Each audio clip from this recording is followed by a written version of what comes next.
मैं नरेश कुमार जांगड़ा हंस वास्तु शक्ति चैनल की पाठशाला में आपका हार्दिक स्वागत करता हूँ। कमेंट लेते हैं। किसी ने लिखा सेंटर कैसे निकालें। देखिए सर, जो भी आपका मकान है, भूखंड है, फ्लैट है, कंपनी है, फैक्ट्री है, ऑफिस है, उसके 4 कॉर्नर होते हैं। चारों कॉर्नर के अपोजिट आप लाइन खींच दो। देखो सर, ऐसे जैसे ये प्लॉट है तो एक लाइन यहां से यहां खींच दो, एक लाइन यहां से यहां खींच दो। जहां ये बीच में मिलेगा, ये क्रॉसिंग, ये सेंटर होता है। तो इस बारे में इतना विचार करने की जरूरत नहीं होती है।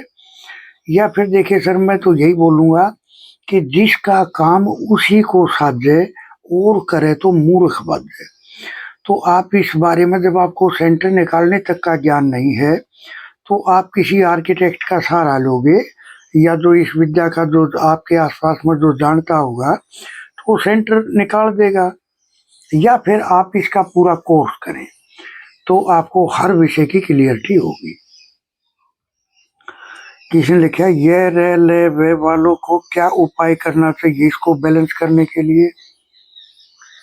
देखिए सर, ये तो आप अपने घर का वास्तु बैलेंस करोगे तो आपको अच्छा बेनिफिट मिलेगा। सर, ये आप उनके लिए मानो, ये जिनको नए मकान लेने हैं और वो गाड़ी का ड्राइवर है, तो अब मौके पर उनका वो चीज काम करेगी। अब बच्चे हो गए, फिर बड़े हो गए, अब बच्चों का राज आ गया, वो एक विषय अलग है सर। बाकी मैं यही बोलूंगा कि जो गाड़ी का ड्राइवर होता है, इंजन होता है, यानी घर का जो मेन मुखिया होता है, उसी के हिसाब से ये लेना चाहिए। और फिर सर, अगर वास्तु से आप बैलेंस कर देते हो, मैंने कल वाले में एक मिसाल दी थी कि अपोजिट वाले को फायदा तो होगा, लेकिन नाम के हिसाब से जिसको सूट करेगा उसको कुछ विशेष फायदा होगा। सर, ये नाम के अक्षरों का तालमेल है, और ये जो मैंने अपने केस स्टडी में जितना पाया उतना मैंने इसको क्रमबद्ध तरीके से, सलीके से नोट कर लिया,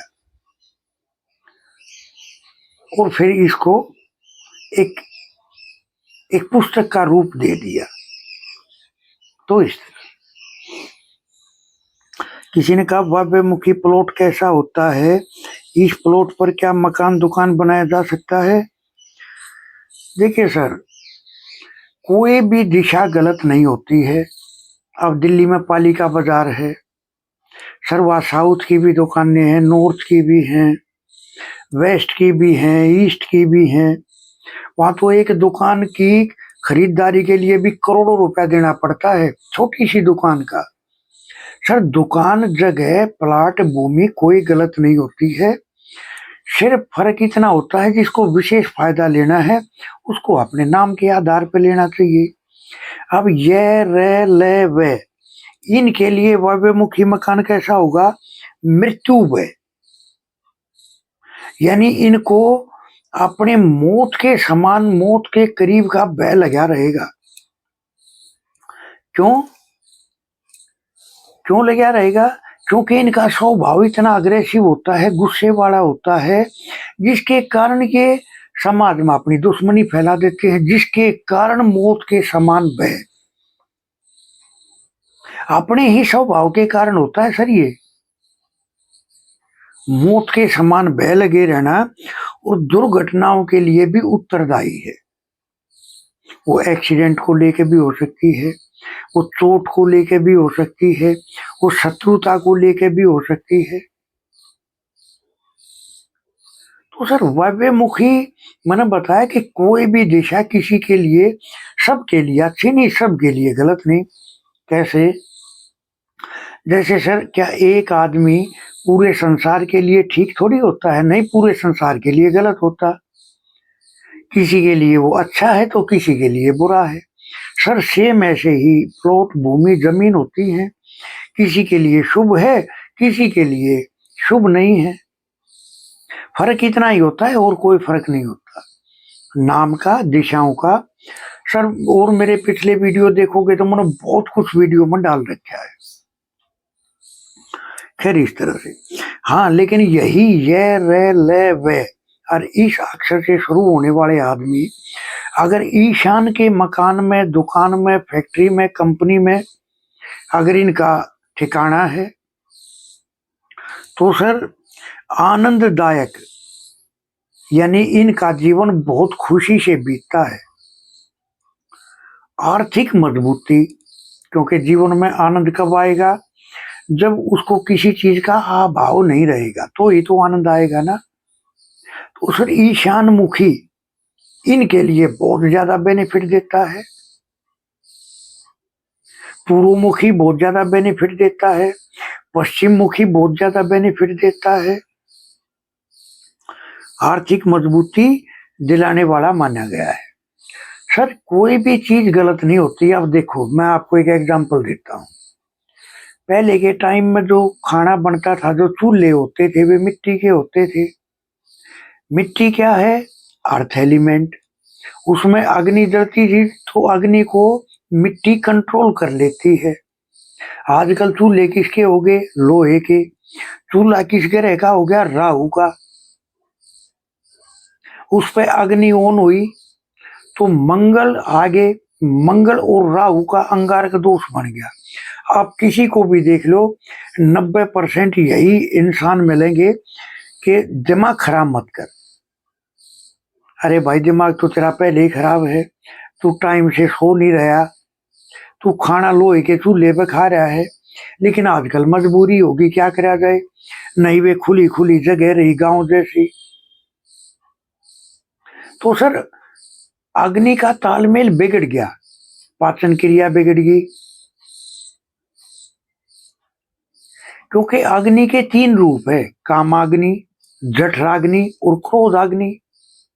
अगर कोई कामी कम है तो भी अग्नि इनबैलेंस, कामी ज्यादा है तो भी इनबैलेंस। जठराग्नि यानी पाचन क्रिया गलत है तो गलत है ही, ठीक है तो बैलेंस है। क्रोधाग्नि, सर ये तीनों को कंट्रोल करके चलती है अग्नि। तो सर आजकल देखो, मैं तो एक प्रार्थना करूंगा आप सबसे कि पहले के जो अपने बड़े बुजुर्ग, अपने ऋषि मुनि होते थे, एक तो वे शिखा रखते थे, चोटी रखते थे। चोटी होती है एक तरह का एंटीना, आपको आइडियाज मिलेंगे, सद्बुद्धि मिलेगी। क्योंकि राहु को कंट्रोल करने का ब्रह्मास्त्र यही है। लेकिन आजकल ये भी पॉसिबल नहीं है सबके लिए, शर्म महसूस करते हैं। तो उसके लिए क्या करें? सर अपनी किचन में बैठ के भोजन करो, जमीन पे बैठ के।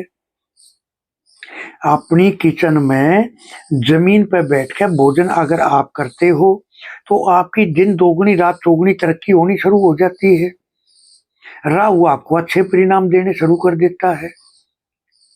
और प्लस में अगर और करना चाहो तो सर आप अपने मकान के सुबह उठते ही अपने मकान से बाहर निकलो और फिर जैसे मंदिर की दहलीज पर मत्था टेकते हैं, ऐसे मत्था टेक के फिर अंदर आओ।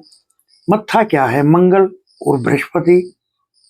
अब मंगल की मदद से, दहलीज क्या है? राहु। मंगल की मदद से हमने राहु को दबा दिया तो जीवन के नए नए अवसर मिलेंगे, कर्म मिलेगा, सोच अच्छी होगी। सर ये छोटी छोटी बातें ही होती हैं जो बगैर किसी ट्रीटमेंट के भी अगर हम करके चलते हैं तो उसमें भी अच्छे परिणाम मिलने शुरू हो जाते हैं। सर है छोटी छोटी बातें, लेकिन मायने बड़े जबरदस्त रखती हैं ये चीजें।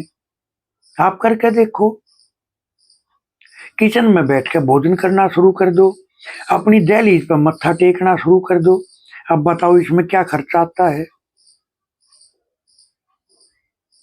चलो अगर हम चोटी यानी शिखा अगर नहीं रख सकते, शिखा क्या है? शिखी एनी में, ईशान कोण में।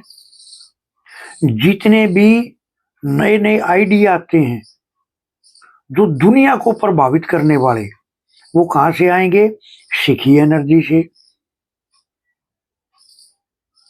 जब हम किसी के प्रति समर्पित हो जाते हैं, जब तक हम समर्पित नहीं होते यानी झुकते नहीं, तो द्वितीय अपने आपे में नहीं है। द्वितीय एनर्जी फील्ड, सर एनी में दो एनर्जी फील्ड होते हैं, द्वितीय और शिखी।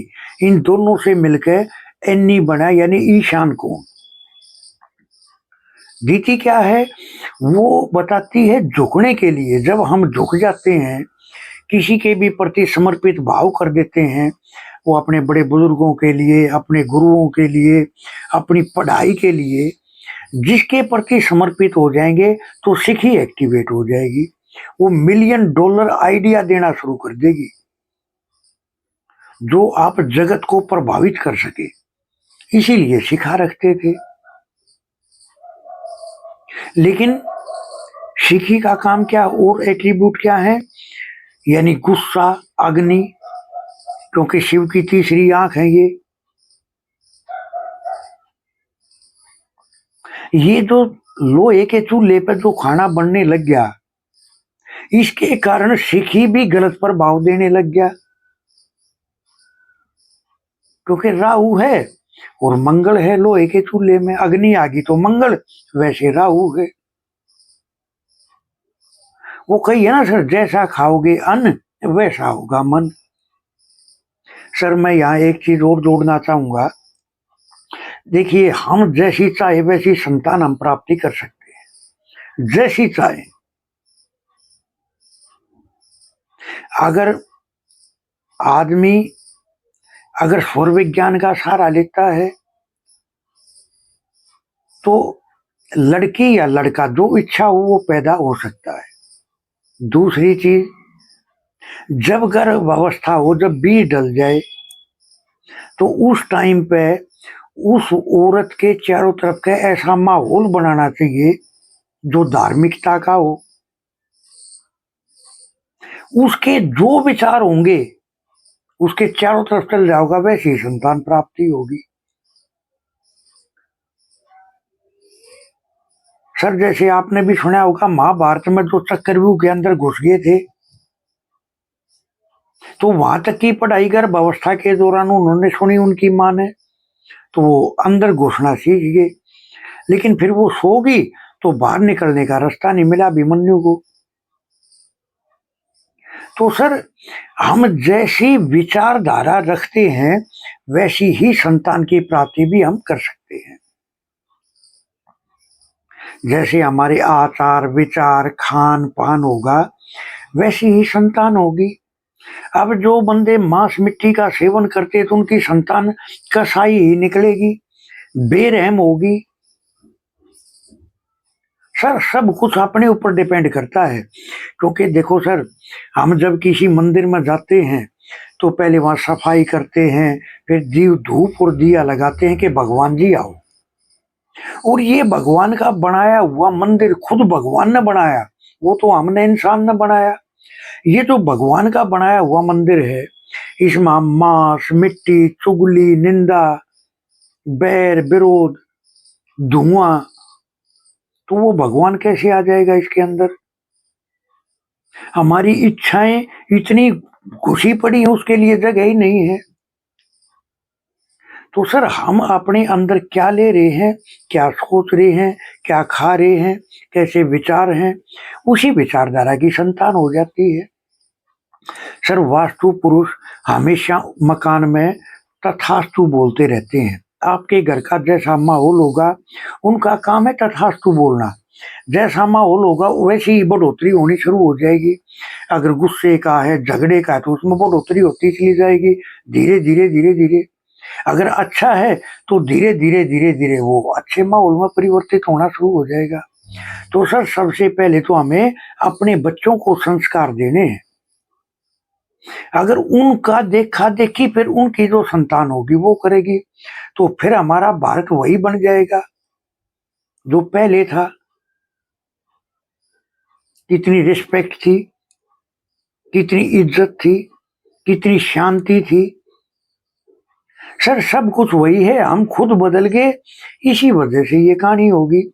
और सर सारी चीजों की हद तो, ये जब से बिजली चली है ना, बिजली क्या है, राव,